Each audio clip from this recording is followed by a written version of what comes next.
میرے بھائی، جناب خضر علیہ السلام کے تعلق سے تیسرا مسئلہ یہ ہے کہ یہ دعویٰ کیا جاتا ہے کہ جناب خضر ابھی تک زندہ ہیں، انہوں نے آب بقا کا جام پی رکھا ہے.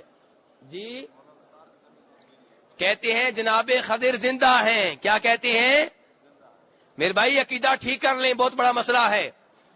پہلے انہوں نے یہ عقیدہ گڑا کہ جناب خضر زندہ ہیں، پھر عقیدہ یہ گڑا کہ خوابوں میں آتے ہیں، فلاں ولی سے ملتے ہیں، حج پہ آتے ہیں، یہ وظیفہ دیا ہے، یہ ذکر دیا ہے، یہ دعا بتائی ہے. میرے بھائی پہلی بات تو یہ ہے کہ ہمارا دین 400 سال پہلے مکمل ہو چکا ہے، اسے کسی کی خواب کی ضرورت نہیں ہے.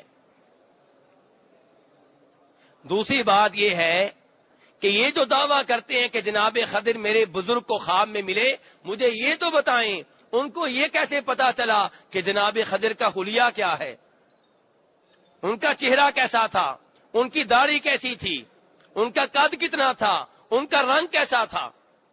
مجھے بتائیے کس حدیث میں آیا ہے؟ جو آپ کے بزرگ کے خواب میں آ رہا ہے، کیا گارنٹی ہے کہ وہ شیطان نہیں ہے؟ کیا گارنٹی ہے کہ جن نہیں ہے؟ کون ضمانت دے گا اس بات کی؟ کیا شیطان وہی ہمارا دشمن نہیں ہے جس نے ہمارے باپ جناب آدم علیہ السلام کو دھوکہ دیا تھا اور جنت سے نکلوا دیا تھا؟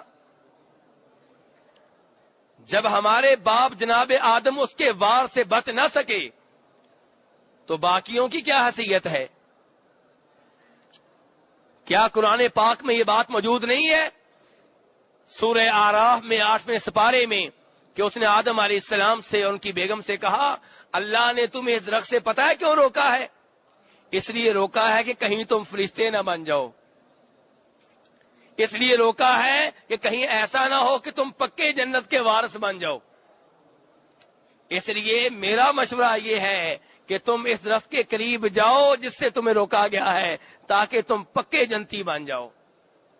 آدم علیہ السلام اس کے دھوکے میں آ گئے، اس درخت کے قریب چلے گئے جس سے روکا گیا تھا، اور اس حکم کی خلاف ورزی کی پاداش میں انہیں جنت سے نکلنا پڑا. میرے بھائی آپ کا ولی آدم علیہ السلام سے بڑا ولی ہے؟ آپ کا بزرگ آدم علیہ السلام سے بڑا بزرگ ہے؟ جب آدم علیہ السلام کو دھوکا ہو سکتا ہے تو آپ کے بزرگ کو دھوکا کیوں نہیں ہو سکتا؟ تو اس لیے میرے بھائی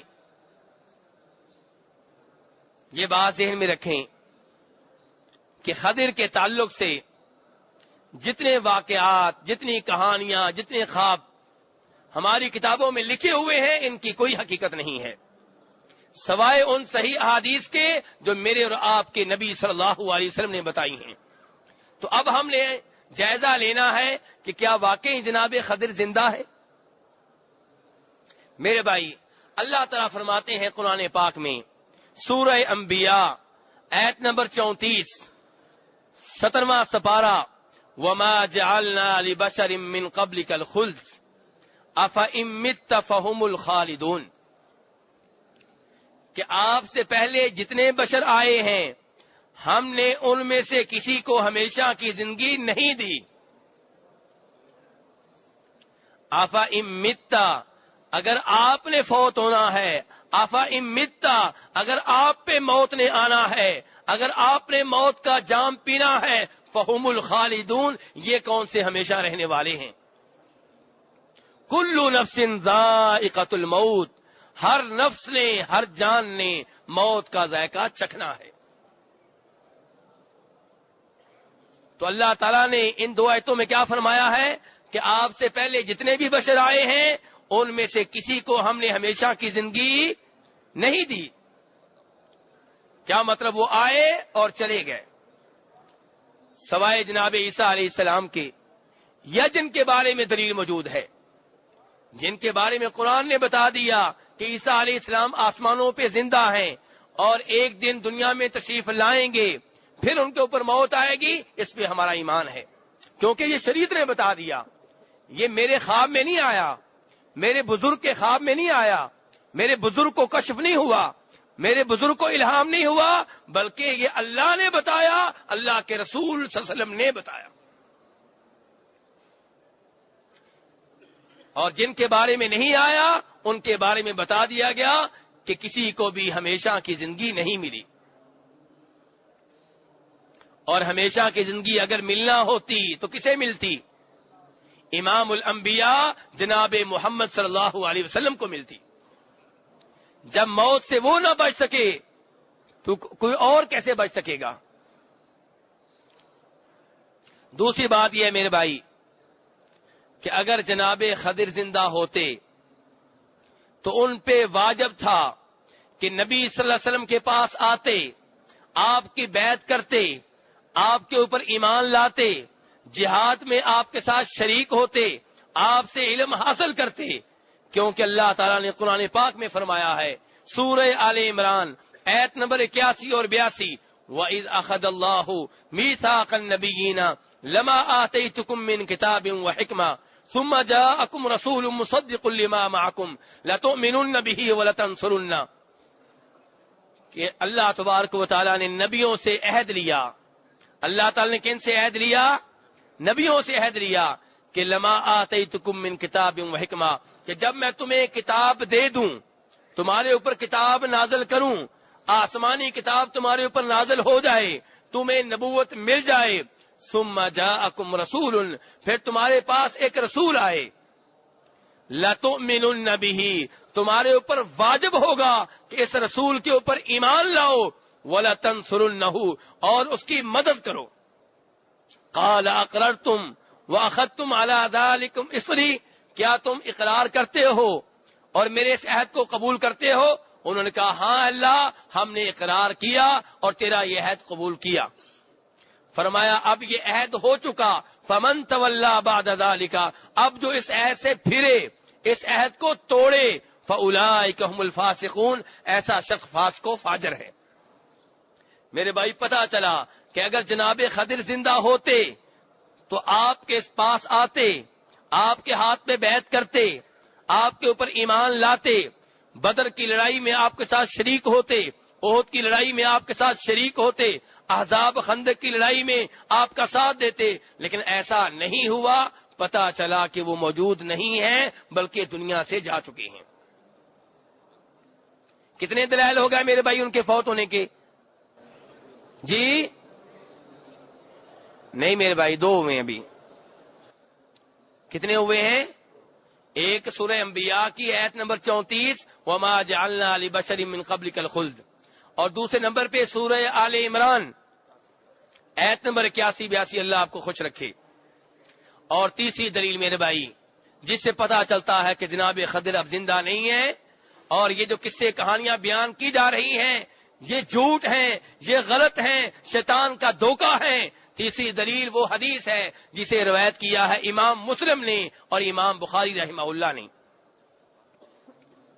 اور آپ سے اس حدیث کو بیان کرنے والے صحابہ کرام رضوان اللہ علیہم اجمعین کا نام ہے جناب عبداللہ بن عمر رضی اللہ عنہما. ایک دوسرے نمبر پہ جابر بن عبداللہ رضی اللہ عنہما، کتنے صحابی ہو گئے؟ 2. تیسرے نمبر پہ ابو سعید خدری رضی اللہ عنہ، کتنے صحابی ہو گئے؟ 3. یہ 3 صحابہ کرام اس حدیث کو روایت کر رہے ہیں. اور کس کتاب میں موجود ہے یہ حدیث؟ بخاری شریف میں اور مسلم شریف میں. نبی صلی اللہ علیہ وسلم سے سوال ہوا کہ قیامت کب آئے گی، تو آپ نے ایک دن اسی مسجد نبوی میں جہاں آپ بیٹھے ہوئے ہیں، الحمدللہ کہیں میرے بھائی، اللہ نے احسان کیا ہے کہ آج ہم رسول اکرم صلی اللہ علیہ وسلم کی عظیم مسجد میں بیٹھے ہوئے ہیں، اس مسجد میں جس کی تعمیر میں بذات خود آپ نے حصہ لیا، جہاں پہ آپ نمازیں پڑھاتے رہے، جہاں پہ آپ خطبہ ارشاد فرماتے رہے، جس کے مدرسہ صفا کے طالب علموں کی آپ تربیت کرتے رہے، اسی مسجد میں آج ہم بیٹھے ہوئے ہیں. اور اسی مسجد کا واقعہ ہے، جناب عبداللہ بن عمر فرماتے ہیں آپ نے عشاء کی نماز پڑھائی اور جب سلام پھیرا آپ کھڑے ہو گئے اور پھر آپ نے گفتگو کی. یہاں سے یہ مسئلہ بھی معلوم ہوا کہ نماز کے فوراً بعد تبلیغ کی جا سکتی ہے، درس دیا جا سکتا ہے، واعظ و نصیحت کی جا سکتی ہے۔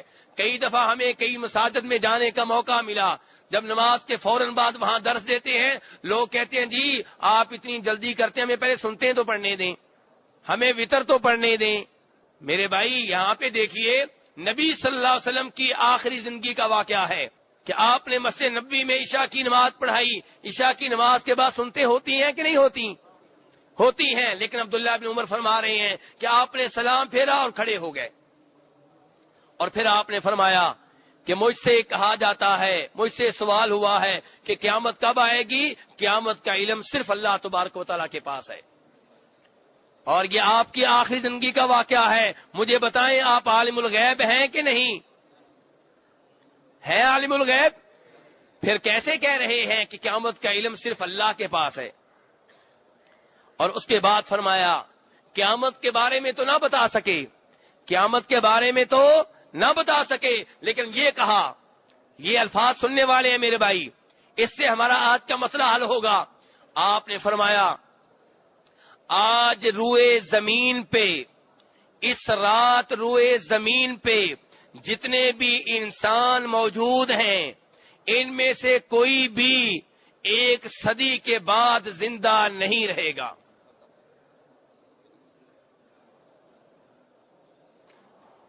میرے بھائی الفاظ سن لیے آپ نے؟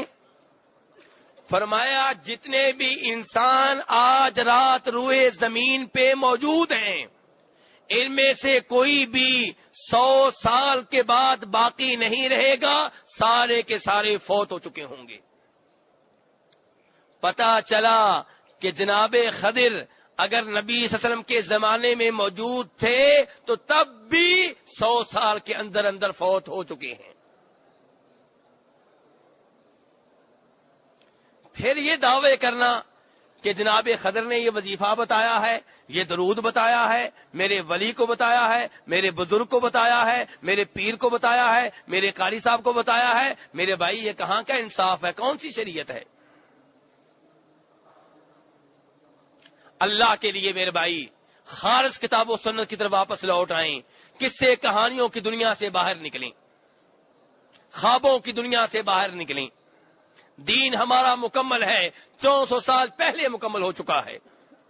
تو بہرحال میرے بھائی یہ تیسری دلیل تھی جس سے پتا چلا کہ جناب خضر آج زندہ نہیں ہے۔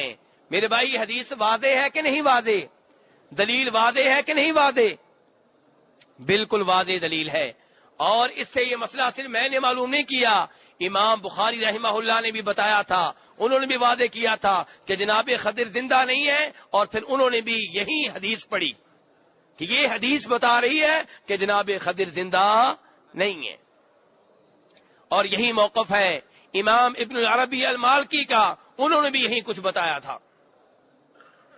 میرے بھائی 3 دلیلیں آپ کے سامنے رکھ چکا ہوں جن سے پتا چلتا ہے کہ جناب خضر زندہ نہیں ہے، اور یہاں یہ بتا دوں، چوتھی دلیل پیش کرنے سے پہلے یہ بتا دوں کہ اگر میں ایک بھی دلیل پیش نہ کروں پھر بھی دلیل میں نے نہیں دینی، دلیل انہوں نے دینی ہے جو دعویٰ کرتے ہیں کہ جناب خضر زندہ ہیں۔ میں ایک بھی دلیل نہ دوں تو میرے اوپر دلیل دینا واجب نہیں ہے، دلیل ان سے مانگنی چاہیے جو یہ دعویٰ کرتے ہیں کہ جناب خضر آج بھی زندہ ہے۔ تمہیں کیسے پتا چلا؟ کس آیت میں آیا؟ کس حدیث میں آیا؟ لیکن اس سب کے باوجود میں 3 دلیلیں آپ کے سامنے رکھ چکا ہوں، اور اب چوتھی دلیل کی طرف آتے ہیں۔ میرے بھائی بخاری مسلم کی روایات ہیں، نبی صلی اللہ علیہ وسلم اسی مدینہ منورہ سے سن 2 ہجری میں نکلے جہاد کے لیے۔ کہاں گئے؟ سن 2 ہجری میں جہاد کے لیے کس سائڈ پہ گئے تھے آپ؟ بدر کی طرف، اللہ خوش رکھے آپ کو۔ بدر یہاں سے کتنا دور ہے جی؟ 155 60 170 کلومیٹر دور ہے۔ وہاں پہ آپ گئے، آپ کے ساتھ کتنے لوگ گئے تھے؟ 313 سے لے کے 319 تک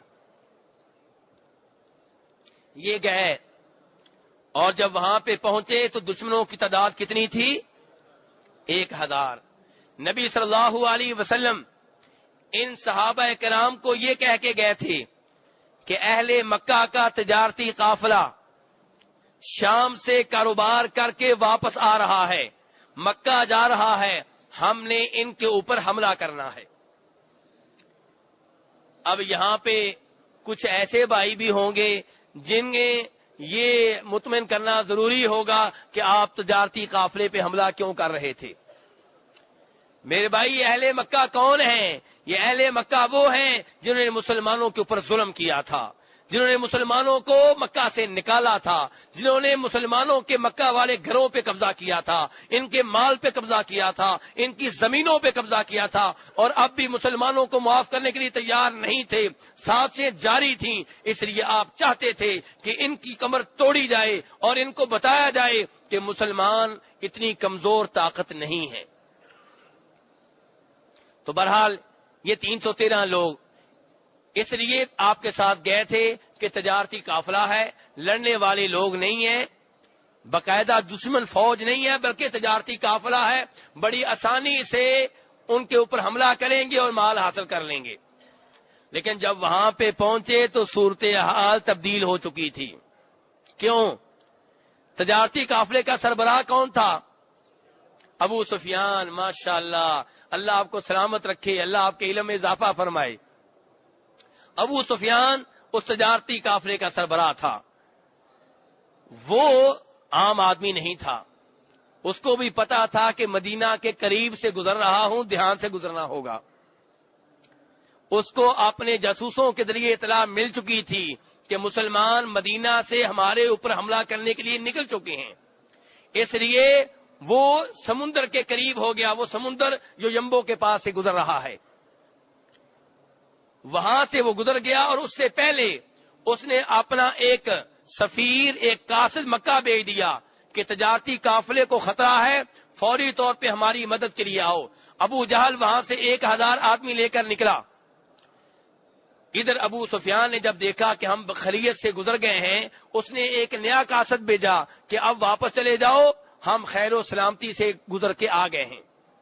لیکن ابو جہل متکبر تھا، مغرور تھا، اس نے کہا نہیں، ایسے واپس نہیں جائیں گے، اب ہم کم از کم بدر تک پہنچیں گے، وہاں 3 دن 3 راتیں رہیں گے، اونٹ ذبح کر کے دعوتیں کھائیں گے، شراب پیئیں گے، ناچ گانا ہوگا، جشن منائیں گے، دنیا کو ہماری طاقت کا علم ہو جائے گا اور آئندہ ہمارے اوپر کوئی حملہ کرنے کی جرت نہیں کرے گا۔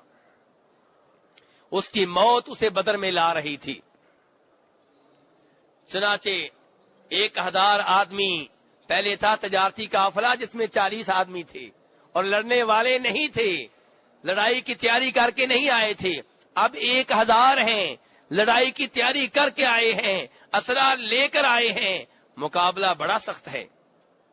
نبی صلی اللہ علیہ وسلم نے اپنے ان صحابہ کرام کو جنہیں آپ مدینہ سے تجارتی قافلے کی وجہ سے لے کر آئے تھے کہا کہ صورتحال تبدیل ہو چکی ہے، اب مجھے بتاؤ ہم کیا کریں۔ مہاجر صحابہ کرام اٹھتے اور کہتے اللہ کے رسول، ہم آپ کے ساتھ ہیں، جو آپ کہیں گے ہم کریں گے، آپ کا حکم ہونا چاہیے، عمل کرنا ہماری ذمہ داری ہے۔ نبی صلی اللہ علیہ وسلم بار بار کہتے کہ میرے صحابیوں مجھے بتاؤ کہ ہم کیا کریں۔ رسول اللہ صلی اللہ علیہ وسلم بار بار ایسے کیوں کہہ رہے تھے؟ آپ مدینہ کے باسیوں، انصاریوں کے منہ سے کچھ سننا چاہتے تھے، کیونکہ آپ کا اور اہل مدینہ کا اتفاق اس بات پہ ہوا تھا کہ اہل مدینہ آپ کا دفاع کریں گے، دشمن کو آپ کے اوپر حملہ نہیں کرنے دیں گے، لیکن یہ عہد نہیں ہوا تھا کہ باہر جا کے دشمن کے اوپر حملہ کریں گے۔ اس لیے آپ چاہتے تھے کہ انصاری کچھ کہیں۔ جب بار بار آپ نے کہا مجھے مشورہ دو، مجھے مشورہ دو، انصاری سمجھ گئے کہ اللہ کے رسول ہمارے منہ سے کچھ سننا چاہتے ہیں۔ وہ اٹھے، کہنے لگے اللہ کے رسول ہم آپ کے ساتھ ہیں، اللہ کی قسم اگر آپ ہمیں یہ حکم دیں گے کہ اس سمندر میں کود جائیں، ہم سمندر میں کودنے سے دریغ نہیں کریں گے۔ تب نبی صلی اللہ علیہ وسلم کا چہرہ خوشی سے اس کا رنگ تبدیل ہو گیا، چہکنے لگا، مہکنے لگا، اور اس کے بعد آپ بدر کے میدان میں آ گئے۔ جب دیکھا کہ صورتحال بڑی نازک ہے، یہ 313 ہیں جو باقاعدہ لڑنے کے لیے نہیں آئے تھے، وہ 1000 ہیں جو لڑائی کی تیاری کر کے آئے ہیں، آپ صلی اللہ علیہ وسلم اللہ تبارک و تعالیٰ کے سامنے ہاتھ اٹھا کے کھڑے ہو گئے، قبلے کا رخ کر لیا اور کہا اللہم انجز لی ما وعدتنی، اللہم آت ما وعدتنی، اللہم ان تہلک ہذه العصابہ لا تعبد فی الارض۔ اے اللہ، جو تو نے نصرت کا وعدہ کیا تھا وہ پورا کر دے۔ اے اللہ، یہ چھوٹی سی جماعت میں لے کر آیا ہوں، یہ 313، یہ 319، یا اللہ یہ میری تیاری ہے، ان کو میدان میں لے آیا ہوں۔ یا اللہ اگر یہ ہلاک ہو گئے، نیست و نابود ہو گئے، اگر یہ قتل ہو گئے، یا اللہ اس زمین کے اوپر تیری عبادت کرنے والا کوئی نہیں بچے گا۔ رسول اکرم صلی اللہ علیہ وسلم کیا کہہ رہے ہیں کہ اے اللہ اگر یہ ختم ہو گئے تو اس زمین کے اوپر پھر کوئی اور ایسا نہیں بچے گا جو تیرا نام لے، جو تیری عبادت کرے۔ میرے بھائی، اگر جناب خضر زندہ ہوتے تو آپ یہ الفاظ نہ کہتے، کیونکہ اگر یہ 313 ختم ہو جاتے پھر بھی اللہ کا نام لینے والے جناب خضر تو ہوتے۔ لیکن آپ کیا کہہ رہے ہیں کہ یا اللہ اگر یہ ختم ہو گئے، یہ قتل ہو گئے، یہ ہلاک ہو گئے تو اس زمین کے اوپر تیری عبادت کرنے والا کوئی اور نہیں بچے گا۔ یہاں سے بھی پتا چلا میرے بھائی کہ جناب خضر زندہ نہیں ہے۔ تو میرے بھائی، یہ وہ دلائل ہیں جن کی بنیاد پہ یقین کے ساتھ کہا جا سکتا ہے کہ جناب خضر علیہ السلام دوسرے لوگوں کی طرح دنیا پہ آئے اور چلے گئے، اور یہی اللہ تبارک و تعالیٰ کی سنت ہے، اللہ کا طریقہ ہے کہ جو بھی یہاں پہ آیا اس کے اوپر ایک دن موت آئی اور وہ چلا گیا۔ رسول علیہ الصلوۃ والسلام، ان کے بارے میں اللہ تعالیٰ نے کیا کہا؟ قد خلت من قبلہ الرسل، کہ نبی صلی اللہ علیہ وسلم سے پہلے بھی رسول آئے اور چلے گئے۔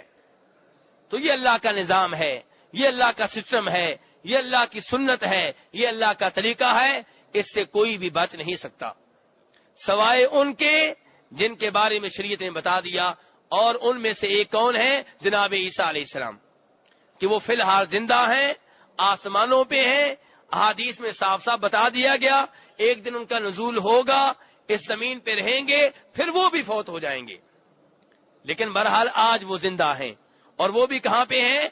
آسمانوں پہ ہیں۔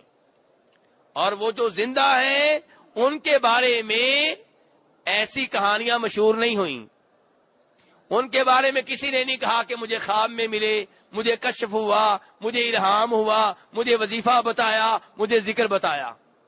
اور جناب خضر علیہ السلام جن کے اوپر موت آ چکی، جو فوت ہو چکے، ان کے بارے میں دعوے کیے جاتے ہیں۔ کوئی کہتا ہے مجھے عرفات میں ملے،